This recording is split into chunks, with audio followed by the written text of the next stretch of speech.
Bon, un, 2, 3. Voilà. Je voulais aujourd'hui m'exprimer sur le réchauffement climatique, appelé également réchauffement global, et m'exprimer en disant que moi, je doute de la réalité de l'influence de l'homme sur le réchauffement global.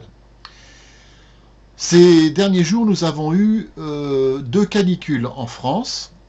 Et donc, je vais vous lire ce que disait l'encyclopédie Larousse en deux volumes que j'ai chez moi, de 1913, c'est-à-dire avant la Première Guerre mondiale. Voilà, écoutez bien, ce n'est pas moi qui ai écrit ça, c'est un homme qui a rédigé cet article dans l'encyclopédie, et c'était avant 1914, ou peut-être avant 1913, puisque l'édition est de 1913. Écoutez bien. Canicule. Encyclopédie. Les anciens attribuaient aux jours caniculaires une influence désastreuse. À cette époque, d'après leurs croyances, les médecins sont impuissants contre la maladie. La nature seule peut réagir, et c'est pour écarter tous les malheurs qui peuvent se produire pendant ces jours néfastes que les Romains sacrifiaient tous les ans, à l'époque de la canicule, un chien roux, animal qui plaisait à cette constellation.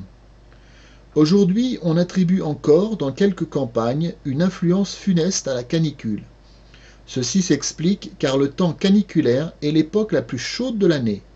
D'ailleurs, par suite du mouvement de précession, à l'époque de la canicule, qui va du 22 juillet au 23 août, le Soleil n'est plus aujourd'hui dans la constellation du Grand Chien, mais dans celle du Lion. Ici se termine l'article, c'est un article très court, mais qui vous montre bien que les épisodes caniculaires que nous avons eus ne sont pas récents. Ils existaient en 1913 et ils existaient il y a 2000 ans. Et exactement dans cette période, puisqu'il nous est indiqué ici, entre le 22 juillet et le 23 août.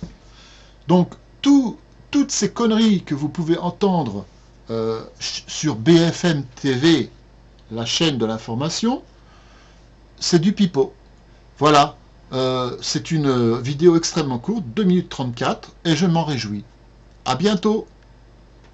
Euh, il est intéressant de lire les livres qui ont été écrits il y a plus de 100 ans. Merci. 1, 2, 3.